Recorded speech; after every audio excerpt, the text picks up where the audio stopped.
Good afternoon to all our listeners and viewers of the NDC Heartbeat podcast. We're happy to welcome all of you who are on radio via WeFM, Vibes FM, Spice Capital Radio, Talk on the NDC Facebook platform. Well, today is a very special day for the Heartbeat as the NDC is celebrating 36 years as a political party. And do you know, our political leader is also celebrating. And he is celebrating in a big way his birthday today. Happy birthday, political leader and Prime Minister Deacon Mitchell, from all of us at the National Democratic Congress, both locally and abroad. Well, we are going to share with you for the program for today. We will share excerpts of the WASH program, which is a program dedicated to providing water and sanitation to homes who are in need or which are in need.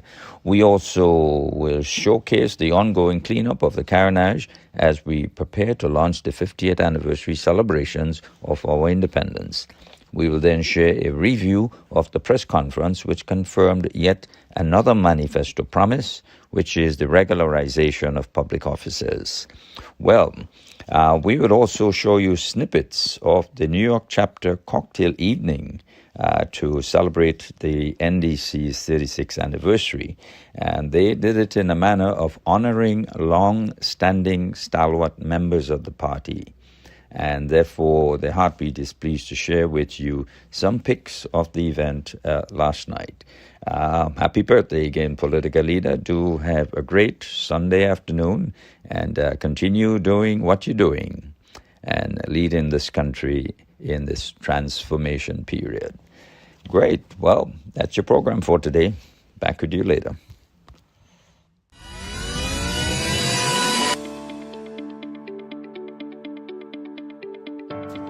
Happy birthday to you, Prime Minister, the Honorable Deacon Mitchell, the best Mitchell, you don't know. I'm wishing you a wonderful day today, and whatever you do, have fun. And I want to say this to you, continue to be the great leader you are, as we look up to you.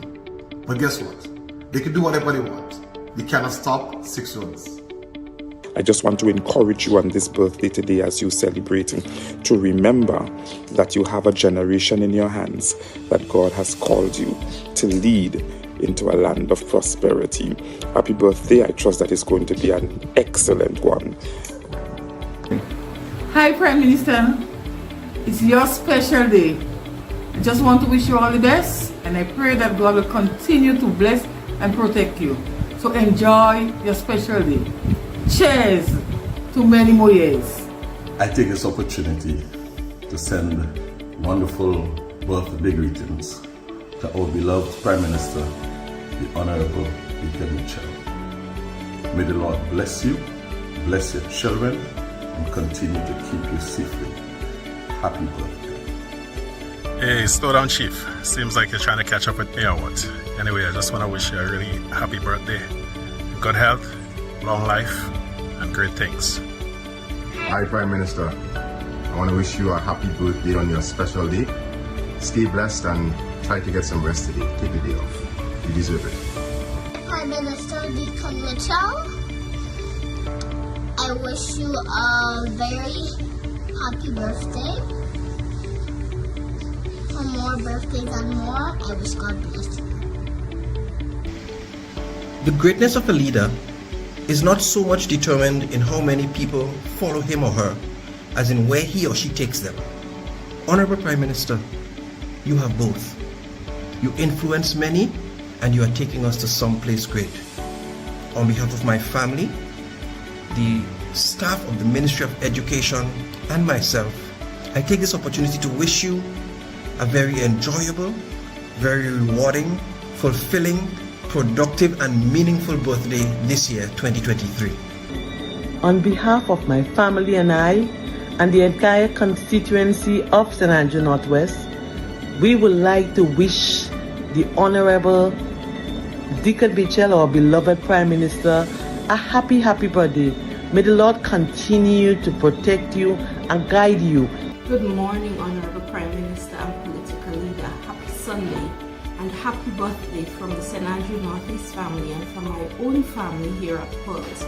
Here's to an awesome birthday and also wishing you God's richest blessings. May everything that you put in hand to prosper and may you continue to guide us all. A big shout out to the Most Honorable Deacon Mitchell. Today is your birthday. Boss, you're not going to work today. Enjoy to the max. We know you will. Certainly family, friends, and certainly your wider political family, we know is going to make it a big deal for you. Hi, Prime Minister. As you enjoy and celebrate your birthday, I'd like you to remember that you're blessed in the tongue, you're blessed in the country, you're blessed in your coming in, you're blessed in your going out, and everything that you touch prospers. Hi, PM. I want to wish you long life, health, and strength, and that you live to see many more birthdays to come. Happy birthday to you. Happy birthday to you. Happy birthday. Dear Prime Minister, special birthday greetings from the Department of Public Administration. We wish you courage as you celebrate this and many more happy birthdays. Hello, Prime Minister. On behalf of your team at the Ministry of Infrastructure, Public Utilities, Civil Aviation, Transportation, and myself, we take this opportunity to extend to you the happiest of birthdays. We wish that you will prosper and be in good health. Hope you will take some time to pause and enjoy your special day. May you be blessed so with many, many happy birthdays to come. It's an exciting day today. I just want to take the time out to say happy birthday to you, Prime Minister, and thank you, Mother Janice, for giving us this beloved son of the soil that we appreciate so much. Dear Prime Minister, your dedication and leadership to this nation are truly commendable. Certainly God has placed you leader over Grenada for such a time as this. Happy birthday. On behalf of the St. David's NDC branch, I would love to wish our dearest Prime Minister a happy birthday, and may God continue to bless him. Happy birthday to our beloved Prime Minister, Honorable Deacon Mitchell. May God continue to guide and protect you. We wish you well. Give him praise! Give him praise! Give him praise! Happy birthday! Happy birthday to our dear Prime Minister, Honorable Deacon Mitchell. I want to wish you all the best in all what you do and hope that the day will be filled with joy and happiness. Happy birthday to you. Hi, Mr. Deacon, Prime Minister of our country. We love you. Let me take the pleasure in wishing you a happy birthday and prosperous years to come. Happy birthday to my loving son, Deacon Mitchell. Wish you all the best, and I pray that God will continue to guide and protect you with good health and everything that you desire. Happy birthday, Honorable Deacon Mitchell. We love you. All right, happy birthday, PM Deacon. All the best on your day. You are doing a very good job. We will continue to support you, and all the best for the rest of the day and the future. Happy birthday, Prime Minister, to you. I hope you enjoy it. I wish you a long life, health and strength. Blessings going out to you, and we love you. On behalf of the men and women of the St. David's Police Station, we want to wish the Prime Minister a blessed birthday. We trust that God is going to bless you with health and strength and happiness to enjoy many more days. You're given an awesome responsibility to lead the station by God, and we believe that you're dependent upon Him. You'll do an excellent job. Happy birthday, Prime Minister. We love you. Happy birthday to the boss, man. Enough respect, one love. Yeah, man. Guidance. Happy birthday to you. Happy birthday to you. Happy birthday, happy birthday, happy birthday to you. How old are you now? How old are you now? How old are you now? Happy birthday to you.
Collaboration between government and private property owners could result in a radical transformation of the Carenage as Grenada gets ready to celebrate 50 years as an independent nation.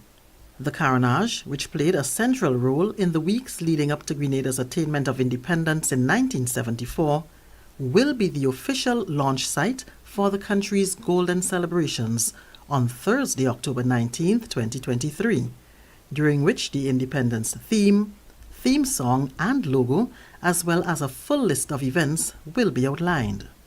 On Saturday, September 23rd, residents of the area answered the call by Honorable Claudette Joseph, Attorney General and Minister for Legal Affairs, Labour and Consumer Affairs, to assist in a cleanup campaign.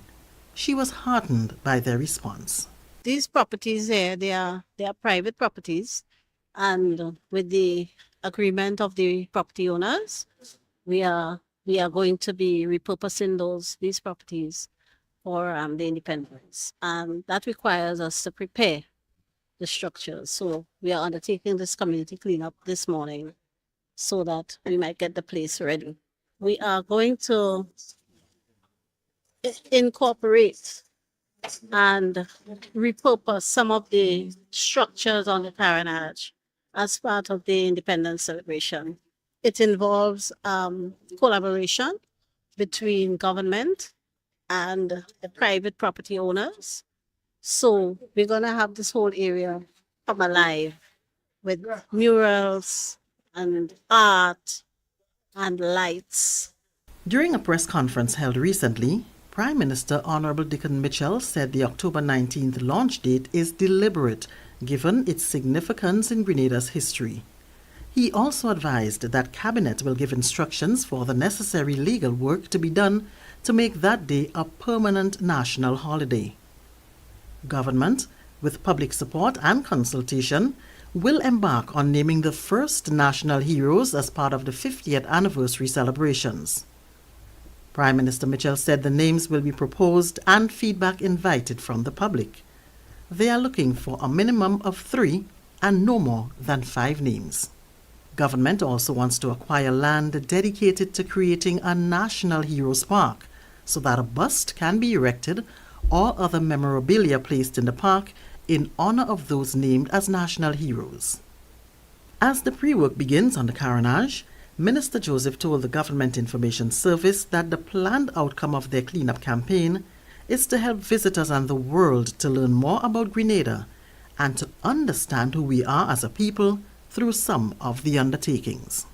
We're going to be creating time capsules along the Carenage from the fire station end to the financial complex end.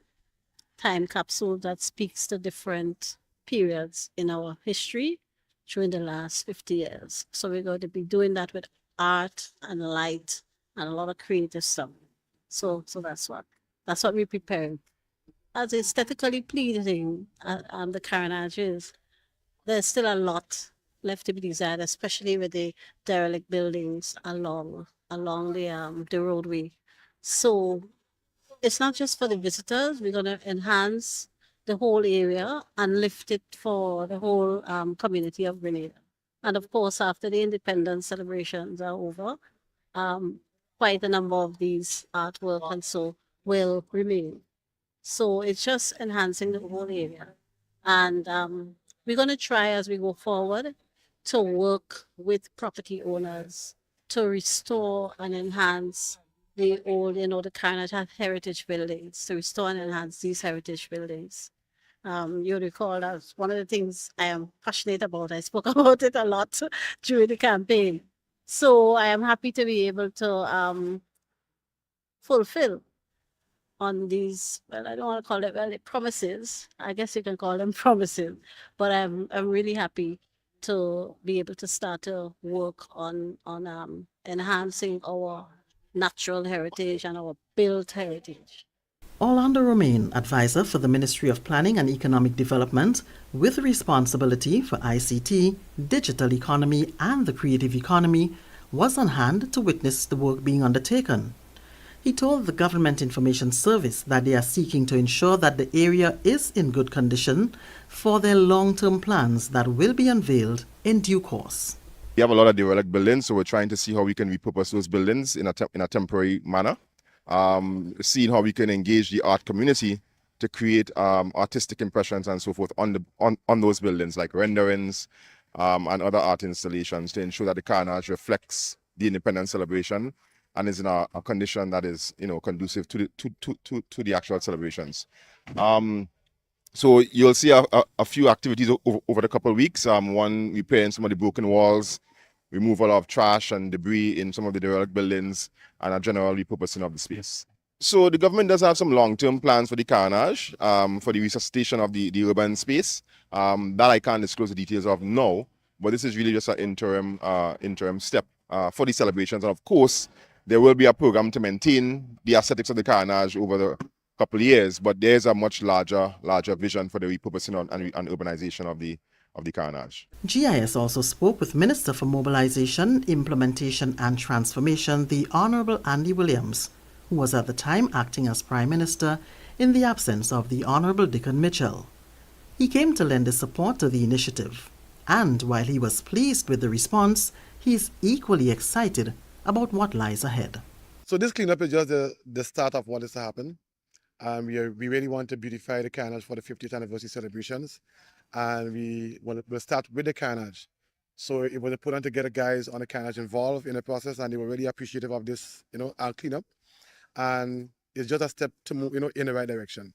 So we have some plans here which we're going to light up the carnage, and listen, it's going to be nice. It's going to be massive, and we want to use the people from the area to assist in the whole process, and so it's a pleasure this morning to see the guys coming out and really, leading from the front, because the carnage is their home, and they really showed pride in this cleanup. And I was really happy, and government is happy, and we will support them and make carnage beautiful once again. And that is the aim of this cleanup this morning. It is up to us to really take control and to observe that our island is beautiful and preserve it. So to see if the guys on the carnage here could come out this morning and do it, why can't we? When a foreigner comes to Grenada, it's supposed to be a place of beauty. And if you look on by the Wall Street, you will see us doing some painting and so to lift the aesthetics of the place. And this is what we want to see. So we want to encourage everyone to not just say it's a government job to do it.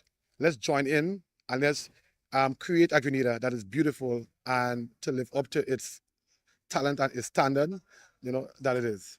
Celebrations for Grenada's 50th anniversary of independence, which will be launched on October 19th, 2023, will span the entire year 2024 and end in February 2025. The pre-independence phase, which ends on February 9th, 2024, will comprise 21 national events to be executed by the state. There will also be private sector organized events that will be endorsed by the government. A number of special events will take place from January 28th, 2024 to February 9th, 2024. These will be made known soon so that those in the diaspora can do their forward planning so that they too can participate in these events, ranging from sporting to festive to cultural and academic conference-type events. Post-independence celebrations will begin in March 2024 and end in January 2025. These will be celebrations at the parish level, following a specific theme and lasting for 1 month. There will also be several sites of memory across the island to document Grenada's people and history. This will include the renaming of streets and the erection of monuments and statues. A website, grenadaturns50.gd, will soon be set up. I am Leslie Ann Johnson. Government has handed over the first indoor bathroom facility that was recently completed under its WASH initiative, being piloted in the community of Bay Isle, St. David. The Water Access and Sanitation in Homes program is geared towards ensuring every household in Grenada has access to clean water and sanitation facilities by 2027.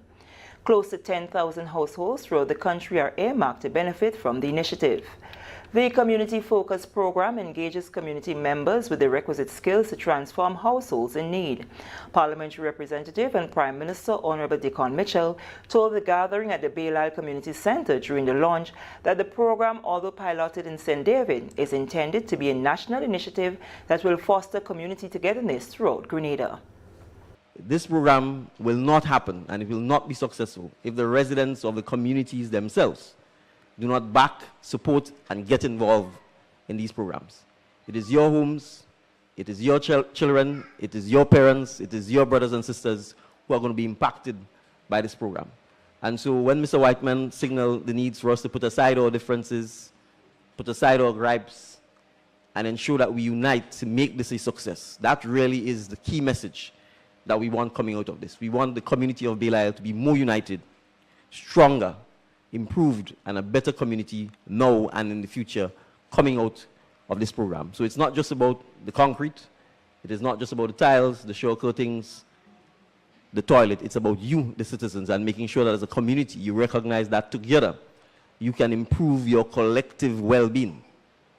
And this is important because we have, unfortunately, in the past, politicized and tribalized basic access to things that are important to all of us. Someone should not have to pick whether this house gets a bathroom or that house gets a bathroom based on who they perceive you voted for.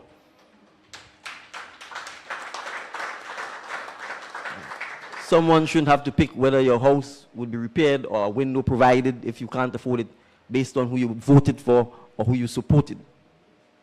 And that is precisely when, despite the pressure to go immediately and to try and fix a house there or provide one bathroom here or a bathroom there, I said, no. If we are going to fix, we should try and fix everybody.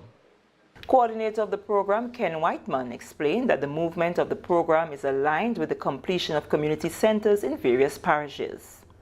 The process involved is a pretty detailed one, and we're properly documenting the process because we know from Baylile, which is the pilot project, we will spread out to the other communities in the parish, firstly with emphasis on the communities that finishes the community centers. So we're linking the community center culmination with that of the introduction of the WASH project.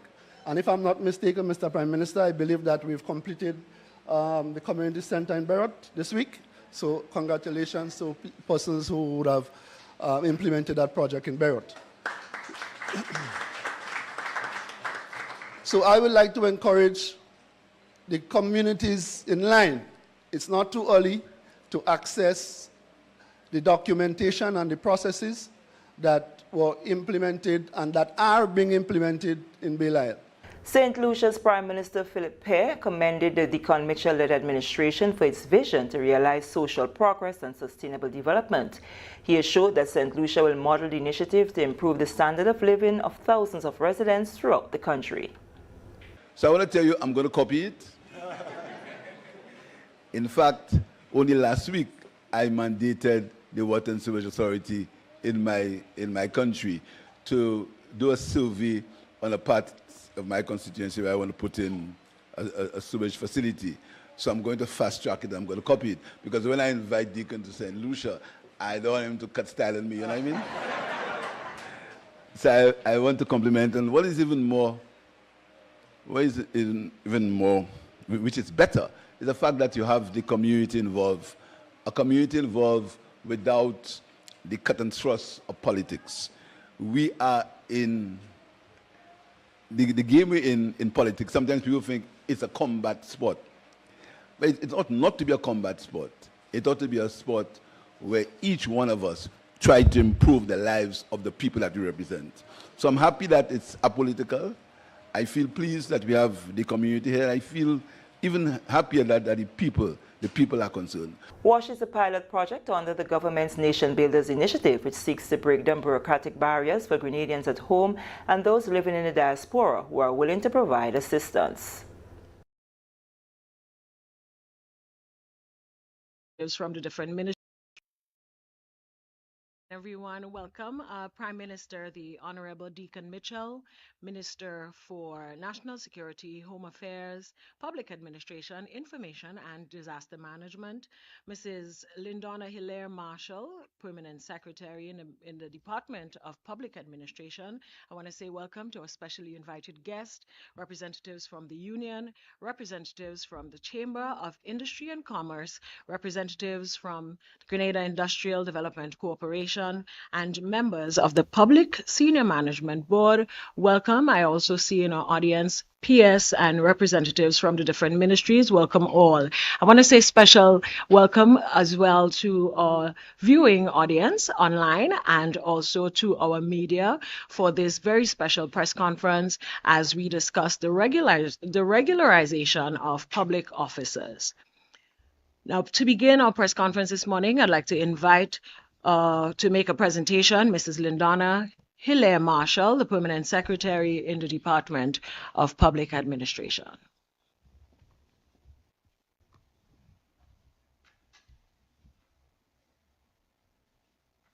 Prime Minister, the Honorable Deacon Mitchell, Madam Cabinet Secretary, Ms. Cavallette, Madam Minister, Mrs. Gloria Thomas, to our permanent secretaries with us, our union representatives, our media, staff of the Department of Public Administration, Madam Press Secretary. Blessed morning to everybody. Wednesdays for us at the Department of Public Administration is our Water Wednesday. So we want to share that with you. So on Wednesdays, we encourage each other to drink water only for our beverage, or a little more water for those of us who can't make the water only. We're trying to stay away from the sweet. So we're sharing that with you. Try to make your Wednesdays a Water Wednesday. Drink as much water as you can, or no sweet, no other beverage, just water. All right, we're going to start by sharing an update of the public service regularization exercise. When the decision was taken to regularize the public service and the Department of Public Administration was tasked with the responsibility, we recognized right away that this is something that we can't do by ourselves. And like with any other thing that we do at the Department of Public Administration, we rely heavily on our watchword, which is partnership. Because we often believe, or we certainly believe, that there are things that other ministries and other organizations can do well, and there are things that we at the Department of Public Administration can do well, and we can't do each other's role. But when we do things together, certainly we can do great things. So we are harnessing and we are holding on to the value of partnership as we move to successfully complete the regularization exercise. The objective of this morning's discussion, engagement, press conference, launch of the regularization is ready for us to officially launch it, as we mentioned, to launch the regularization exercise. And as you notice, I am doing a short presentation, which will give a status of where we're at with the exercise. And of course, after the presentation, we would hear from the Prime Minister, and we will seek to clarify anything that is not too clear with regards to what I've shared in the presentation. Often I like to start off by establishing the playing field. I like for us to be on the same page. So it's good for us to set the context. And for us to set the context, we need to have some background. So it's useful for us to remember that in 2013, the government implemented a structural adjustment program. And with that introduction of the structural adjustment program, there was a pause on hiring on the permanent establishment in the public service. To maintain fiscal discipline and not to inflate the wage bill, varying instruments were used for hiring, and that resulted in what we see as disparities with regards to engagement in the public service. So we recognized that there were the fact that there was insecurity of tenure, there was disparities or inequity with regards to pay and vacation, the professional immobility of our public officers, persons weren't able to move through the ranks in the public service because they were at one engagement mode for a few years. Well, the ability to access finance required for personal development, where leveraging such mattered. And we saw that as a significant issue with regards to the effect of the non-hiring on the permanent establishment and using different modes of engagement. This, however, has reduced or produced what we saw as a breeding ground for worker discontent, dissatisfaction, disengagement, and ultimately it led to low morals in the public service. And I think we can appreciate what low morals can do. It prevents us from performing at our peak. And once we cannot perform at our peak, then it affects the economic growth and certainly the growth of our nation in its entirety. So this is seen as a big issue. So what we decided, in order for us to tackle this exercise, we needed to have a sense of what the situation really looks like. So we've done a situation analysis, and we noticed current situation revealed to us that almost 300 officers were acting or on assignment in the public service. And we noticed that almost 2,000 workers were engaged with over 8 different modes of engagement in the public service.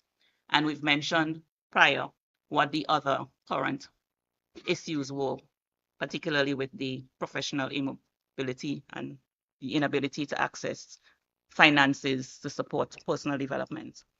But we didn't want to focus on what the current situation is, because it is what it is. And we wanted to focus more so on the desired situation. So we've wanted to see a more standardized engagements in accordance with the public service regulations. The desired situation we would want to see is where we have officers with security of tenure, the equilibrium between cost and optimal size of the public service. We know that is an issue that we really have to balance, because the public service, the government of Grenada, really doesn't have deep pockets. So everything we do, cost implication matters. We wanted to see timely confirmation based on merit. We also wanted to see high morals and productivity levels in the public service, because we believe if person security of tenure is realized and the morals are boosted, persons are going to be able to produce more. And certainly, we wanted to see the reform of the pension, because I think we would appreciate that persons who are not enjoying the benefits will eventually want to be at a position where they can leave after a few years with some means to earn something after they would have served. And I think we need to appreciate that this is really a significant issue that we have to marry the pension in relation to the regularization. Because I think looking at the current situation, we've been in numerous consultations on this exercise, and one of the things that have been reiterated is the fact that the current pension in its construct certainly is not sustainable.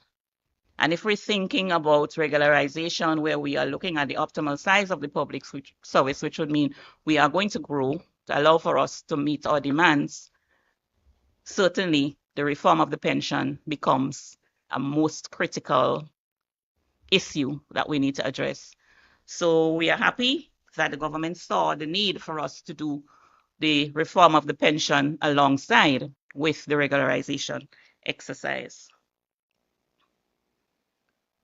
The key question then becomes, how do we move from the current to the desired state and improve the morale of the affected officers in the public service?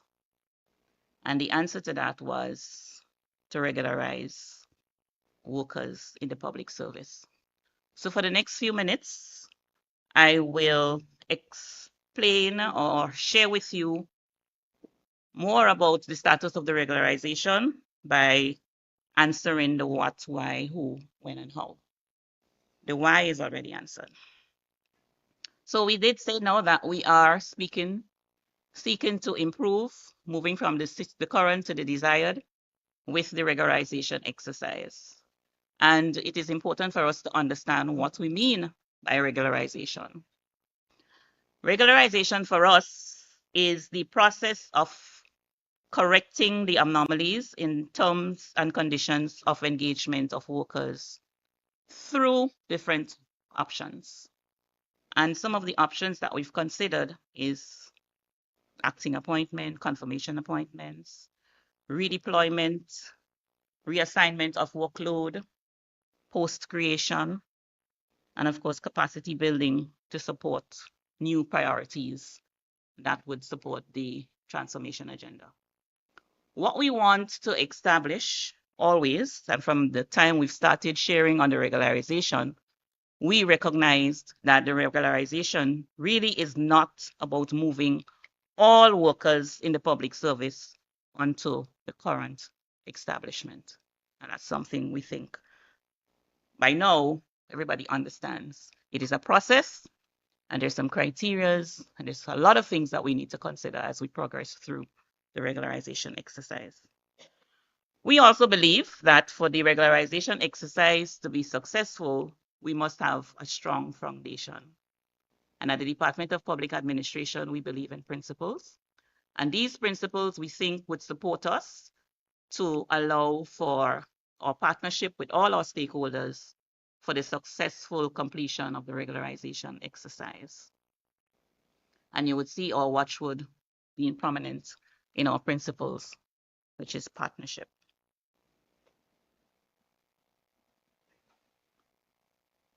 Now I will share on where we at with the regularization. We believe that the regularization exercise must be done systematically. And to support that, we needed a frame, we needed some sort of guidance. And so we took the time to develop a regularization strategic framework.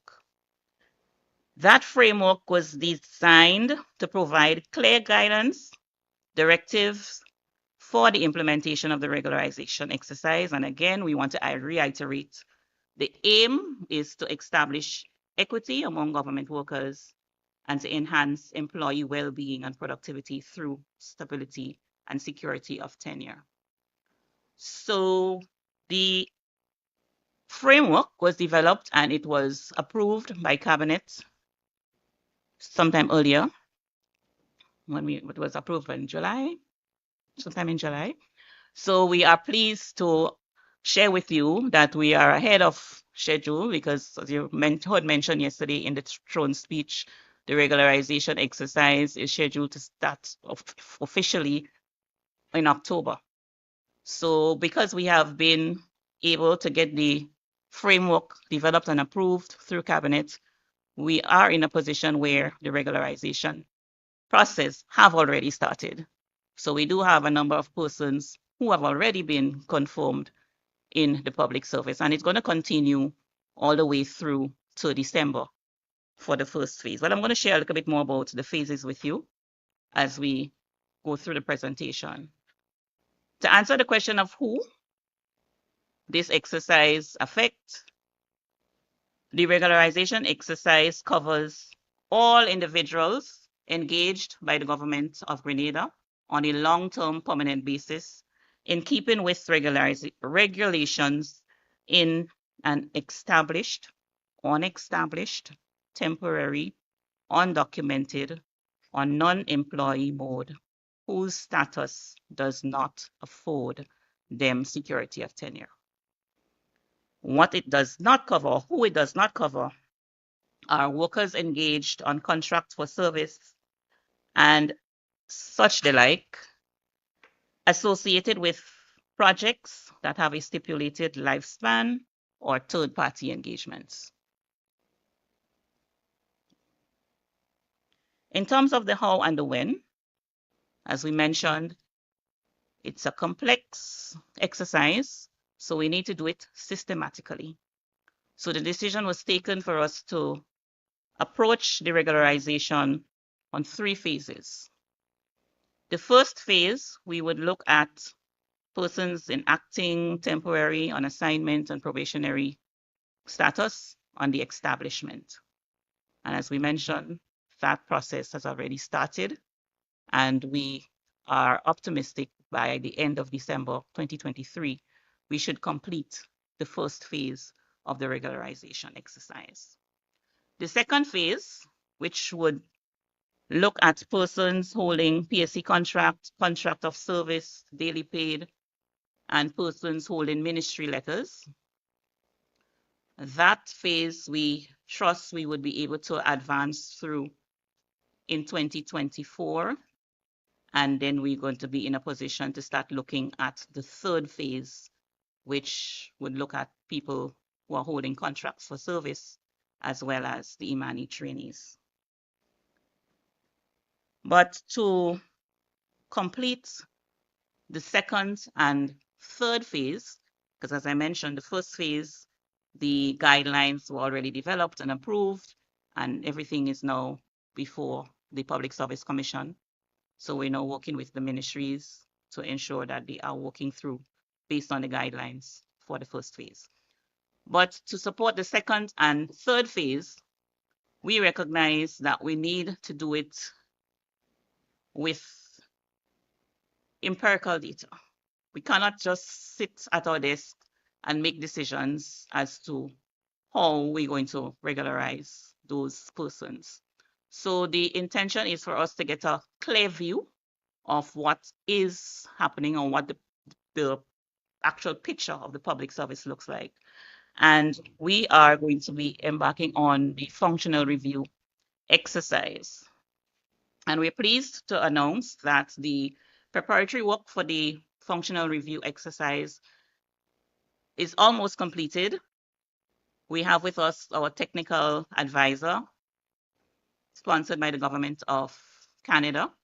And we want to say a special thank you to Ms. Crocker for her assistance. She's here with us, and she's going to work with us for the next 3 weeks to ensure that we firm up all that we need to firm up with regards to the tools and the guidance that we need to proceed with the functional review exercise. And I want to take this opportunity to also say thank you to the ministry, MIT, for their support in securing the technical assistance. And we also want to say a special thank you to 3 of our retired senior public officers who have so graciously consented to assist us by working on the teams that we have constituted to proceed with the functional review.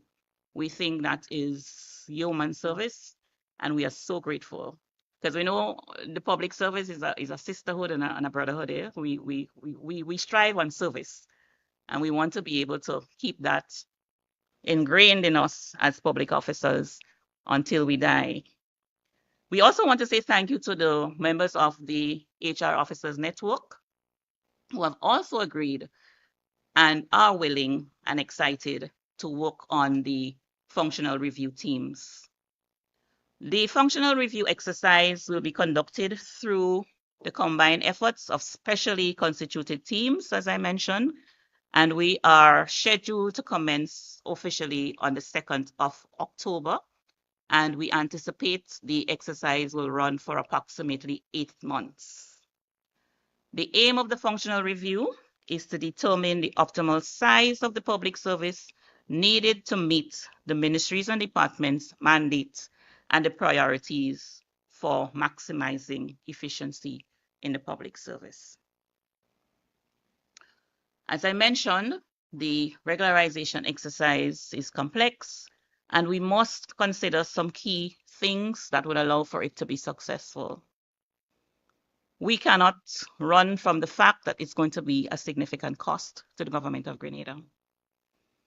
The government now would be obligated to honor added increments, added French benefits, paid vacation leave, and of course, pension. So we need to be able to maintain that fiscal stability with regards to our compensation management. So as we proceed with the exercise, we also want to bear in mind the fact that it is not just a free-for-all. We have to pay attention to capability. Therefore, the setting of standards and the criteria is important. So part of the consideration for the criteria for the regularization exercise is that of capacity, behavior, and I think we all appreciate the fact that we need to monitor, or we need to pay attention to persons' attitude to work, their willingness to be flexible, their willingness to support the ministry and what is going on in the ministry. Sometimes we understand that some people are just slackers.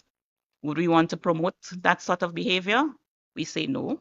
We want the public service to move forward, and to do that, we need to be serious about what we are doing.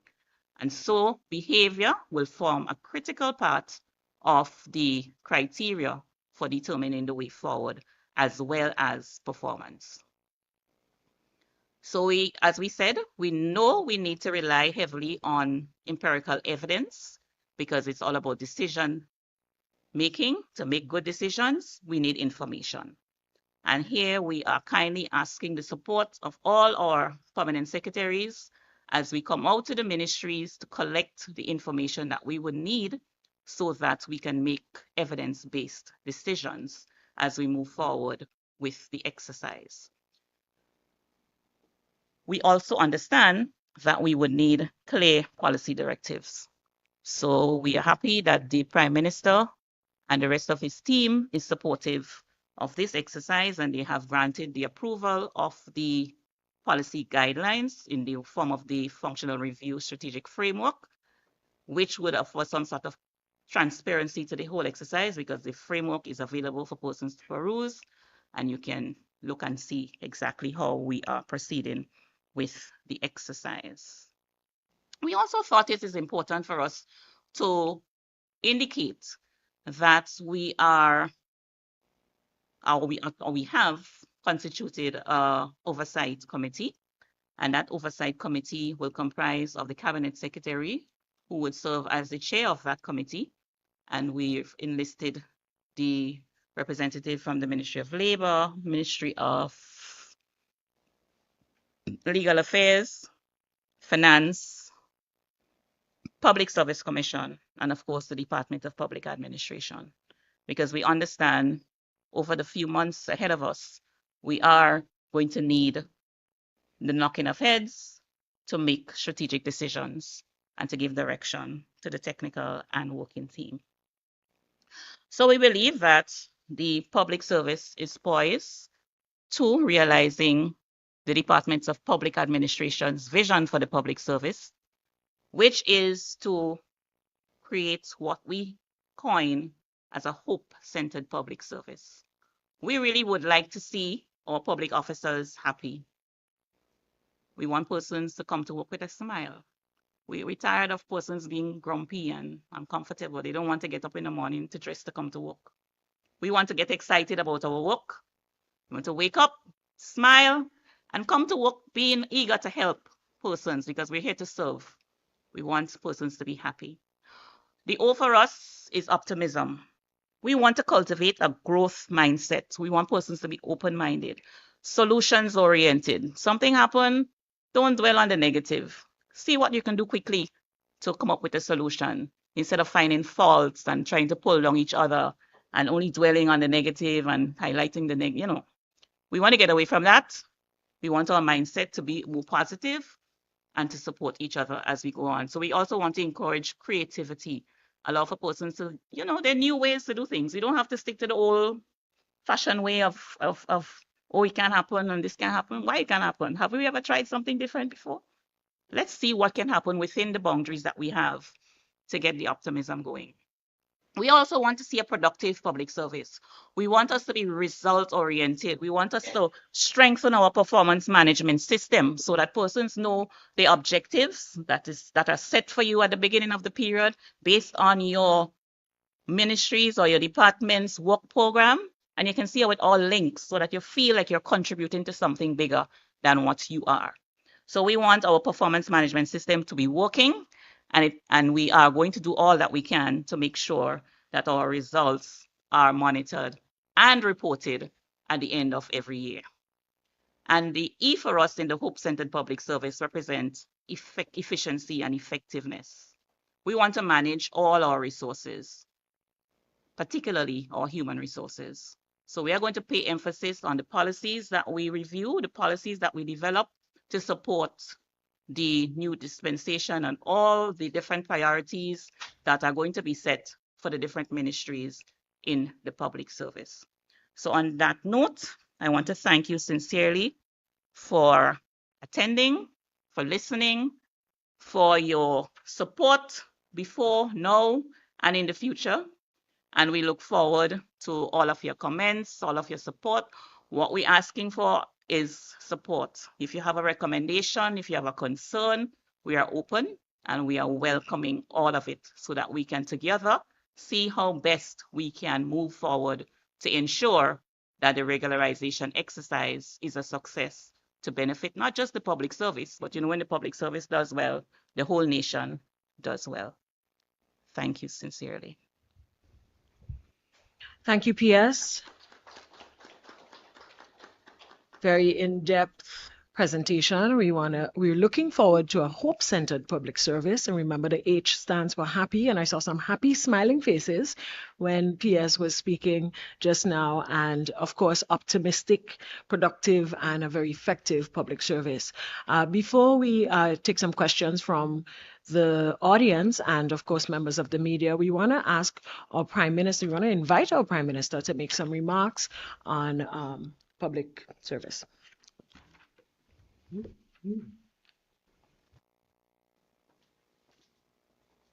Thank you, Neela. Good morning, everyone. Wow, good morning, everyone. There doesn't seem to be a lot of hope and optimism in the responses. It's a pleasure to be here. Let me recognize my colleague, Senator the Honorable Gloria Thomas, Minister for Social and Community Development within the Ministry of Social, Community Development and Housing. Permanent secretaries who are here with us this morning, good morning. Thank you for coming. Cabinet Secretary, good morning. Thank you for coming. Members of the Grenada Union of Teachers Union who are present, good morning. President, I see also Grenada Manual Maritime Intellectual Workers Union representative present, good morning and thank you for coming. I want to start by reiterating the government's commitment to taking on what is undoubtedly a complex and difficult task. It is easy to run away from things that you didn't create. And clearly, we've inherited the situation, and as so ably contextualized by P.S. Marshall, this goes back at the earliest to 2013. As a nation, we entered a structural adjustment program. Significant sacrifices were made by the nation as a whole.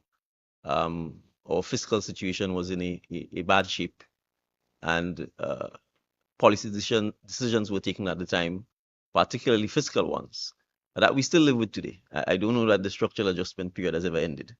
I knew it started, and I've never heard of an official end. The taxes have largely remained intact, and to a large extent, when it comes to the public service, the varying methodologies and modalities of work continue. We promised that this was something we were going to tackle.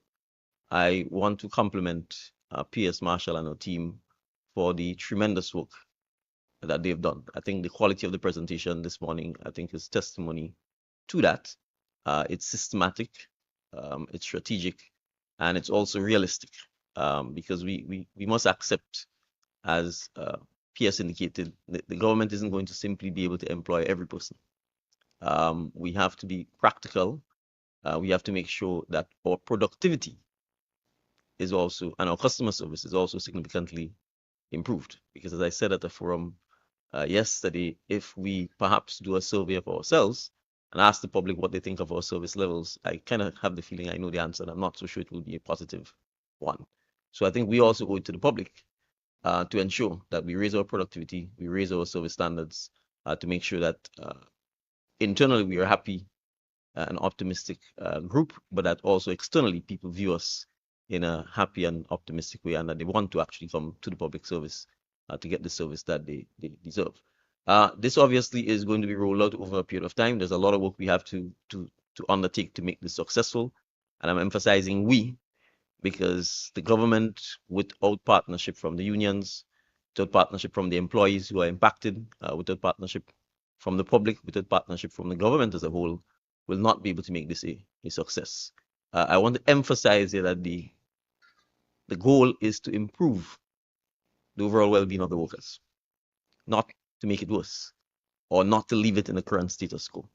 And so when the discussions or the conversations become difficult, I trust that we will approach it bearing that in mind, and we'll have the maturity and the sobriety to sit down and talk through our challenges so that we can find common solutions to the problem.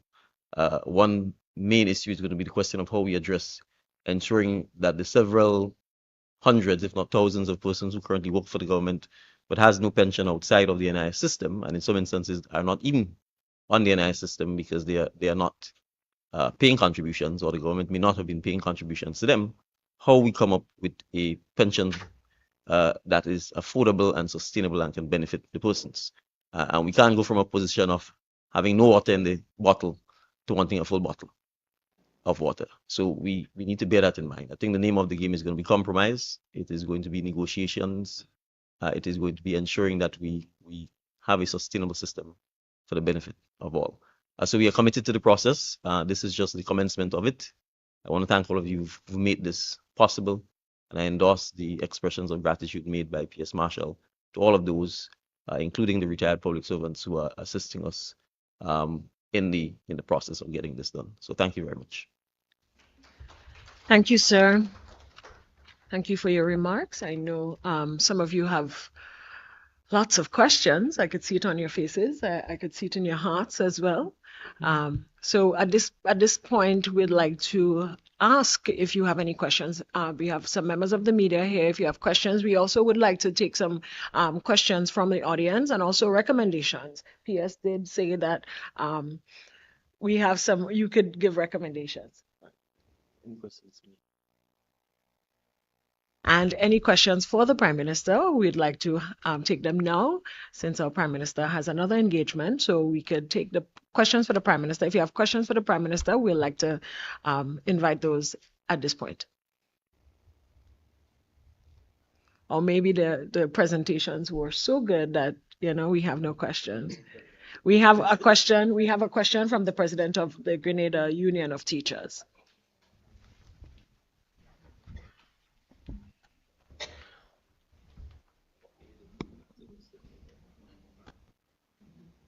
So before I start, good morning, everyone. Good morning to the Honorable Prime Minister Dickon Mitchell. I just want to take the opportunity on behalf of the Grenada Union of Teachers to offer our deepest congratulations to our sister here, Sister Nila Etienne, and your new job and your role, and you look wonderful indeed. So we take the opportunity to congratulate you. Yes, we are indeed happy with the news that we are hearing in terms of regularization of teachers and the public service. We know that they were suffering for a long period of time. We also have to take into consideration the move of this new administration in trying to make something that was wrong right. And we have to be responsible, yes. But we take into consideration also that the regularization process for teachers and others have to be just and fair. We look back at the situation where you have teachers on contract and other public officers. Yes, you want them to be regularized and to have security of tenure, but those persons have been suffering for a long period of time, have not really moved up on an incremental scale. The only time that they get a salary increase is basically when we have salary negotiations. We take into consideration that these persons, they have their families, they didn't have their really job security to get a mortgage and all those different things. So it means that in some way our teachers and others have suffered directly and indirectly. And to be truthful, it is not their fault. There was a role and a responsibility by the government of Grenada, and government is continuum, whatever direction that the economy went and such. But public officers did suffer. We have a lot of teachers and other public officers who work well and such, and did lead to the productive sector of the economy. And so we are calling on our members, teachers and others, to be productive, to do what we have to do, especially at that time when there is a clarion call for that, when you know that the government is really trying to give you security of tenure. Our concern, basically, two things here. What would be some form of compensation? Now, we have been trying to see if we could get that answer from DPA a long time ago. Some just level of compensation for teachers and probably other public officers. This is because you have teachers 18 years, 19 years, temporary. So you say no for all that years. These teachers have denied basically what was rightfully, theirs, and it will be unjust and fair. Yes, they will be regularized, but what would be that sort of level? I don't know if anybody could be able to answer that here, but some sort of level of compensation. As we say, when we look at compensation, it doesn't have to be government might say they don't have the financial resources probably to do so. But you know how life goes, not only financially, you can dig deep and look at a number of different ways that you can help to compensate the teacher or somebody else. We look at probably mixing finance. You look at places where the government might have some land, they mightn't be able to give everybody, but to give a teacher, a public officer, a piece of land here, young people want a piece of land. You look at concession, probably for building a home, getting a vehicle, a number of different things that you can use. Yes, and all those things that we see there to make the teacher happy or the public servant happy. Because yes, you'll be regularized, but it might still be distasteful for all that years, and take into consideration the years, So we know, for example, the years of service, the teacher may not lose that years for pensionable purposes, because you can ask a teacher to start over after 18 years to go back, as you'll be working for 50 years to attain some form of pension. Now, a greater concern than that is, even with pension, as we try to be just and fair, if you look at it and you look at it deeply, think about the teacher, probably the public officer, who would have been in the system for a long period of time, 18 years, some 20 years, some 14 years, 10 years. If the system were really just and fair and right, basically after 2 years, a teacher should really and truly, a public officer should have been, if you in a prominent spot and you are recommended, you have all the basic qualification and you are doing a good job. So there are factors involved in that. But if you have all the prerequisites and all those things, then you should have been granted security of tenure, a prominent status. So you're looking at now for all these years, a teacher denied that for 14 years, 16 years, 18 years. And now we're looking at that pension issue.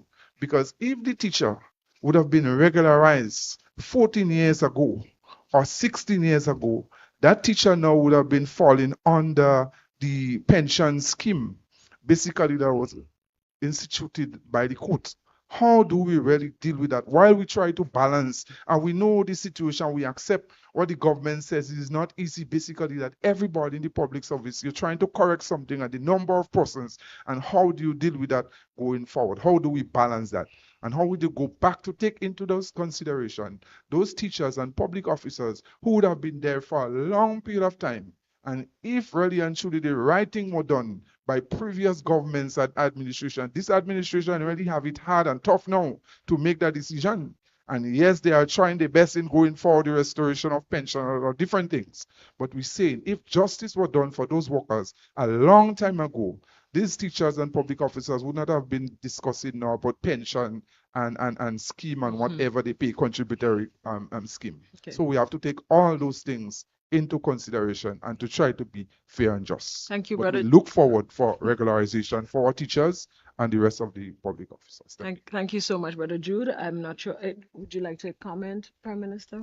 No, I think all of the issues raised are precisely why we know it's a difficult and challenging task. I think what has to happen is the exact conversations that is happening and the finding creative ways to address the issues and the concerns. I think, as the president indicated, it may not always be a pure question of money, but a question of how we find creative solutions to address the issues.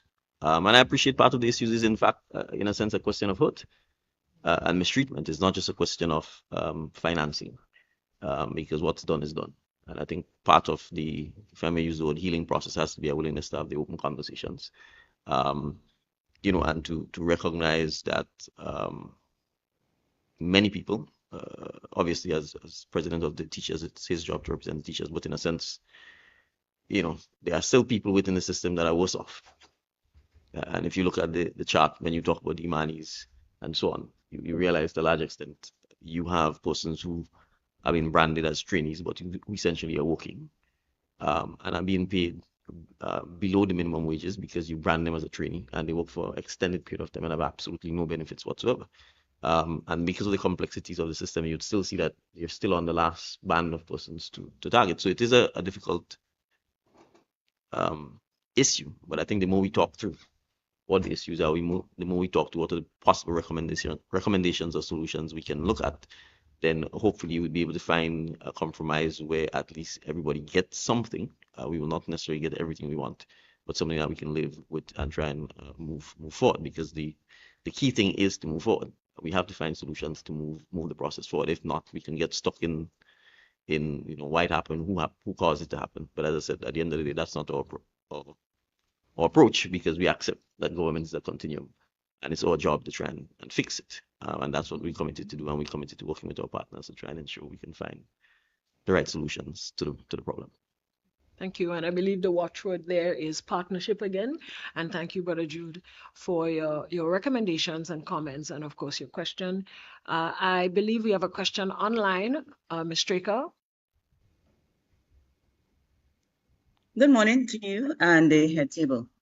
My question you did say we have a question for the Prime Minister to ask him, because he has to leave.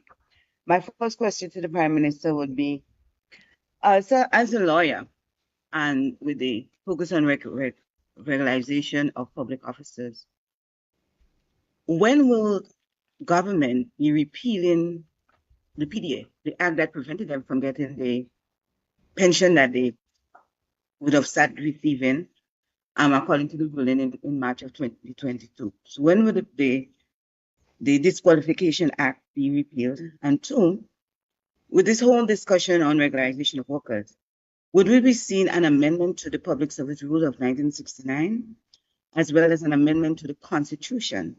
Because the Pension Disqualification Act was ruled positively because it was seen as a violation of the public workers' constitutional rights.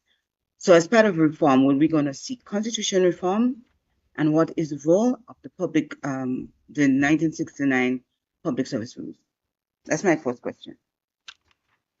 All right. There's no need to repeal the Pension Disqualification Act, because once the court deemed it unconstitutional, then the act would have been struck down. So there's no need for Parliament to do anything. There's no need for government to do anything. And in keeping with the fact that we respect the ruling of the court, the pensions have been paid, they're retroactive, and persons who retire get their pensions on leaving the public service. So I think that's the question that was asked. I'm not sure there was a second one in there. Could you repeat the second question, Ms. Straker? Yeah, my question was holistic in that the regularization of workers comes with many little fringes on the side, and one of it had to do with the Public Service Rules of 1969. So as part of regularization, Ms. Hilaire, I think it's they mentioned about we could try new things.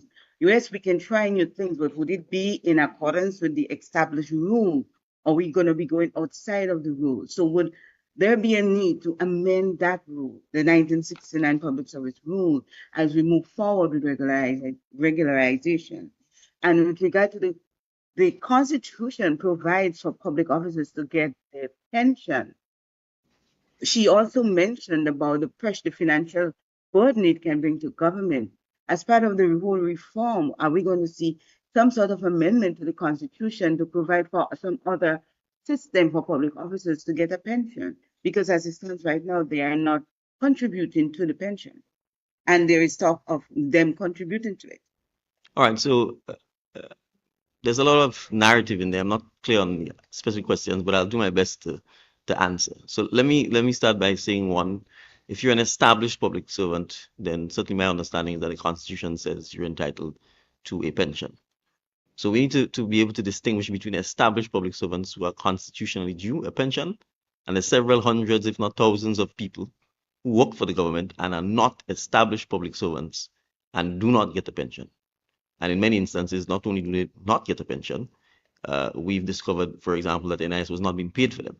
that in many instances they may not, at least based on whatever document they were given, they were not getting holiday, etc. We are not talking here about established public servants. There's nothing to regularize in relation to them, right? They have their pension, they get their holidays, whatever emoluments, they have their union representation, they get their salary increases. That's not who the regularization is focused on. The regularization is focused on the several hundreds, if not thousands, of other persons who do not have those things. And the point that I think P.S. Marshall was making is that in order to treat with that, we simply cannot take all of them and make them established public servants for the simple reason that it will bankrupt the government. It will not be sustainable. So the discussion, the partnership, the compromise has to essentially be how we improve the terms and conditions of these persons' employment as close as possible to that of established workers in a manner that is sustainable. And that involves a number of things. How we agree on a pension formula for them, for example, how we agree on the vacation, etc., etc., etc. So that is what the process is about. I don't know that I can be any more specific at this stage to say whether or not we would need to take on any specific legislative mandate as part of that process. If we go through it and we get to the point where that becomes a reality, then obviously we will do so. But I can't sit here and say at this point in time it requires necessarily any legislative mandate to do so. Thank you, sir.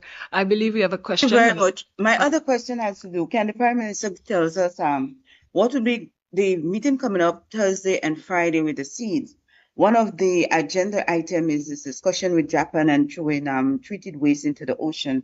Can you tell us what is Grenada's position with regard to Japan's decision to put treated waste in the ocean, please? Okay. Well, I'll respond. I think at this stage, this press conference is specific to the regularization process. So the pre-COP meeting is a meeting of the CARICOM heads of government to discuss, in a sense, all things climate related. It's 2 days.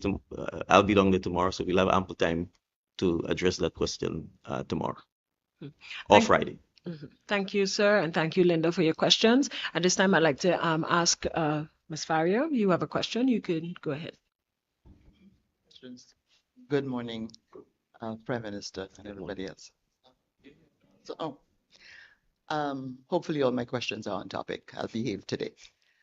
The cost of this, I missed part of the news conference in my commute, so if I'm asking things that have been answered, please do forgive me. The cost of phase 1 of the regularization, what would that be? And how many workers are we looking at? The phase that ends in December? And also, how many workers have retired since the pension situation had been cleared up? And my third question, the functional review. If the optimal number of workers that you need for the service falls below what, if you figure that you need less people to do what you have to do, what would be the options for the government in that case? All right. I think questions 1 and 2, P.S. Marshall could answer. Question 3 is hypothetical. I don't know if at this stage I'm in a position to answer it, but I'm saying I would be, well, if in fact the functional review recommends that the government is hiring too many people, and I'm assuming we can't sustain it, then it means we need to have that conversation, because we will then have to find a way to ensure that you do not go ahead continue increasing the size of the workforce beyond something that is sustainable. But I think we would first need to get the functional review, and particularly because you have these several modes of engagement right now, get a sense of where the bloating is. If the functional review comes back and says that we have a workforce that is larger than the needs of the government, but we really have to await that to be able to have a definitive answer to it. Okay, so we did mention that approximately 300 persons are affected by the first phase of the regularization exercise. And with regards to your question on the cost, we would not be able to sit here and tell you a dollar figure as to what it's going to cost, but what we've articulated in the discussions is that we are going to be looking at a forward appointment date. Appointments are to be current. So with that, we don't anticipate that it's going to have a significant cost implications on the post, because what we understand is that persons have been acting for a number of years, but they have been receiving the acting allowance. So it has been compensating for the difference in where they ought to be and where they were. So the anticipation is that we're going to appoint persons at a current date, which would not allow for the significant retroactive payment that persons would anticipate or think should be resulted as we speak regularization. Things like fringe benefits and perks But so that persons were come not- with that were they also receiving it Yeah, they while were they were receiving acting? their They were fringe already benefits when they're receiving acting, it. So you yes. don't have to tack that on No, now that you necessarily. regularized. Thank you. At this time, I'd like to thank our Prime Minister, the Honorable Deacon Mitchell, and Minister for National Security, Home Affairs, Public Administration, Information and Disaster Management for joining us at today's press conference, where we've been discussing the regularization of public officers. Thank you, sir, for joining us, and we look forward to more engagements, of course, in the near future. All right. Thank you very much. Thank you, everyone, for being here. And of course, if there are any questions or suggestions or recommendations, I'm sure PS Marshall will be happy to continue the dialogue with you. Thank you and have a wonderful day. Thank you. Any more questions for PS Marshall from our audience and members of the media? You may proceed.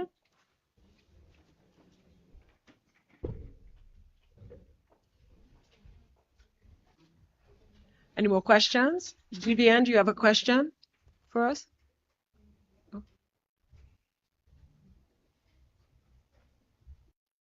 All right, PS Marshall, I'd like to invite you to make some closing remarks as there seem to be no more questions for you at this time. All right. So again, we always believe no amount of thanks is too much. And we are grateful to all who have contributed to this process. As we mentioned before, it's really not just about us. Yes, we are responsible to lead, but we depend heavily on the partnership that we're forming with our stakeholders. So we are grateful for the contributions from the unions. We are grateful for the contributions from the Senior Management Board, to our staff members. And we are going to continue to ask for your support, particularly as we come out to the ministries and departments for the functional review exercise.